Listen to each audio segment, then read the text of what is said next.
Olá pessoal, tudo bem? Estou aqui mais uma vez para falar com vocês sobre cálculos trabalhistas.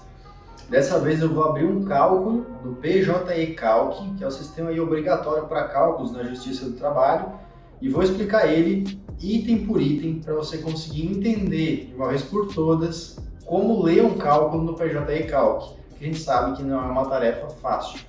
Então vamos lá? Vem comigo aí no vídeo.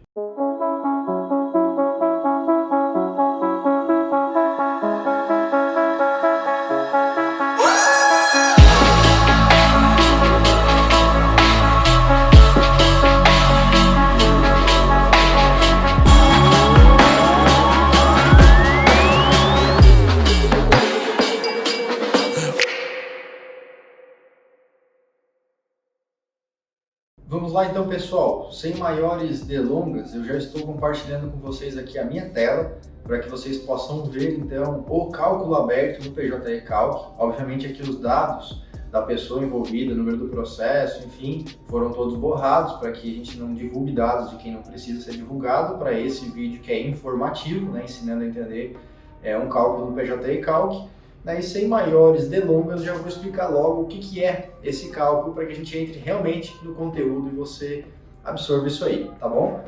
Vamos lá, então aqui onde já está borrado, a gente tem aqui os dados da pessoa envolvida no cálculo, né? A gente tem essa planilha de cálculo que geralmente é a primeira página, que tem a data que foi iniciado o processo, a data que foi feito o cálculo, e esse resumo de cálculo coloca aqui nessa coluna todos os direitos que fizeram parte da sentença ou dos acórdãos, né? Ou seja, da decisão trabalhista que gerou os direitos, aqui tem um resuminho de qual é o direito e cada direito tem o seu valor ao lado, tá? Depois os juros e logo ao final, a última coluna direita, o valor total.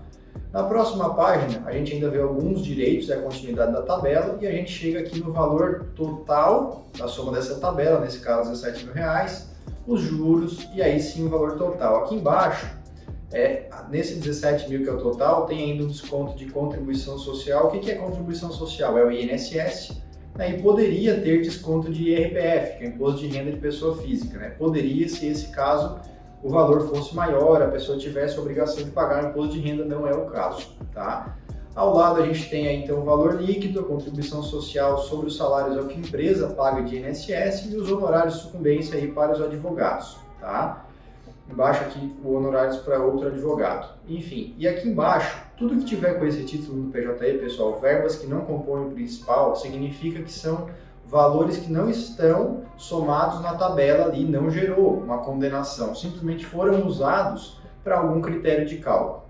Falando em critério de cálculo, aqui embaixo, no PJE é normal colocar algumas breves informações sobre os critérios que foram usados para a taxa de juro, para a base de cálculo, enfim, tá? Mas não vou me ater tanto a isso. Na próxima planilha, que é comum ter, se costuma colocar os períodos de férias que a pessoa teve, a data que ela entrou e saiu de férias, porque isso vai ser descontado lá do cálculo das horas extras e até mesmo de outros direitos. No período que teve férias, certas coisas não são pagas para a pessoa, para o trabalhador.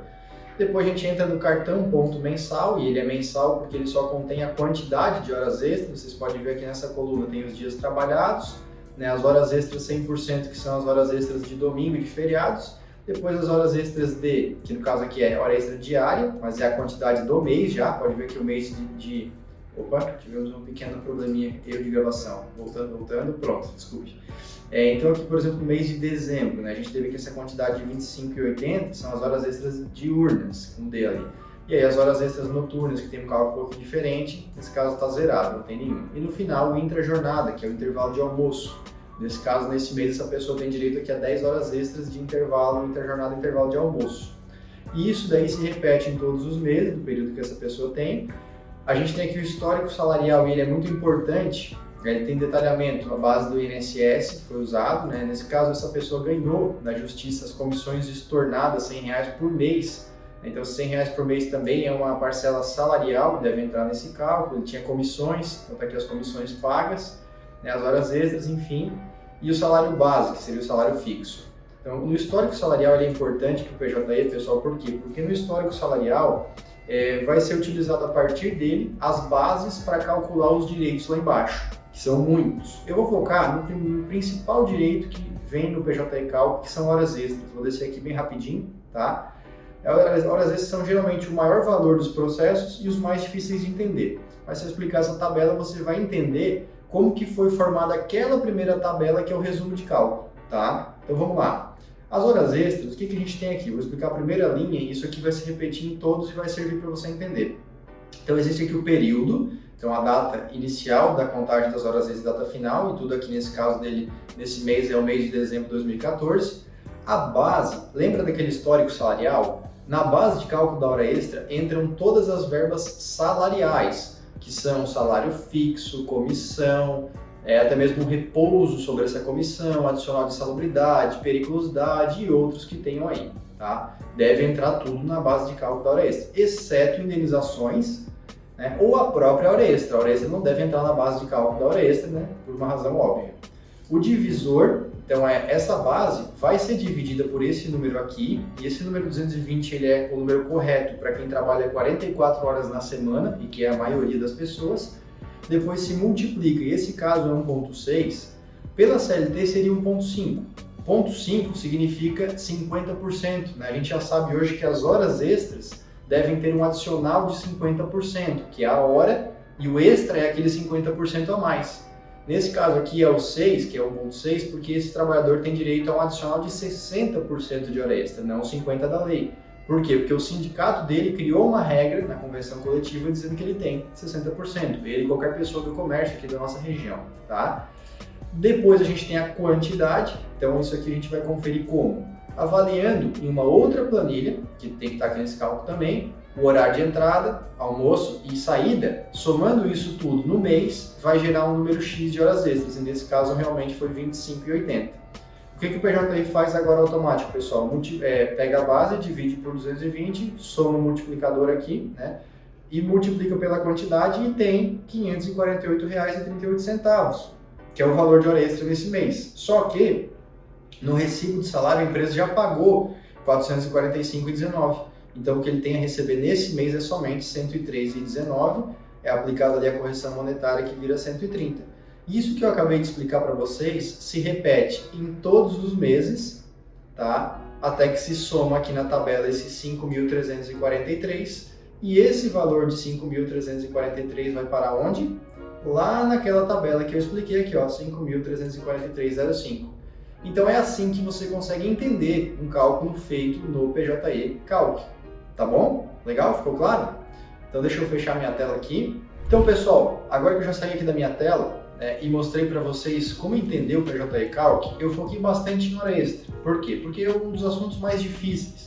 Normalmente outros assuntos como cálculo de indenizações, lanches, uniformes, enfim, são um pouco mais simples de se entender no PJE Calc.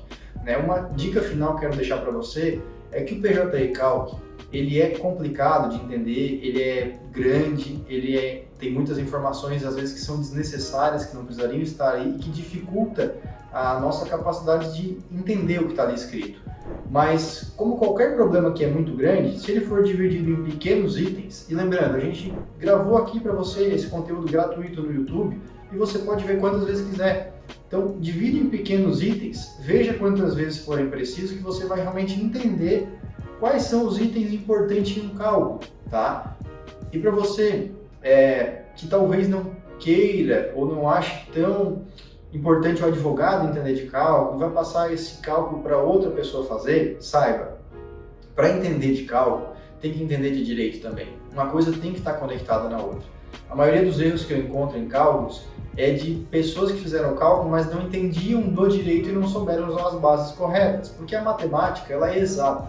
A matemática, quando você coloca 1 mais 1, vai dar 2. Só que para colocar o 1 mais 1, você tem que saber se aquele direito gerou realmente 1 mais 1 ou gerou 2 mais 1, entendeu? Então esse é o grande detalhe, pessoal. Entendendo de cálculo, você entende de algo que poucas pessoas se entendem e, consequentemente, você tem resultados que poucas pessoas têm também. Então tá aí a minha opinião sobre a importância de cálculo e o conhecimento de como entender o PJE Calc. Espero que você tenha gostado desse vídeo, que seja útil aí para a sua vida, seja você estudante de direito, advogado, enfim, alguém que trabalha com isso ou até mesmo contador, ou alguém interessado em entender o seu cálculo do seu processo na justiça, tá bom? espero que tenha ajudado. E se isso ajudou você, eu peço que clique aqui no botão de gostei, se inscreva no nosso canal, deixe aqui seu comentário, que é importante para a gente saber, né, e nos acompanhe aí nos próximos vídeos. Até a próxima, pessoal. Tchau!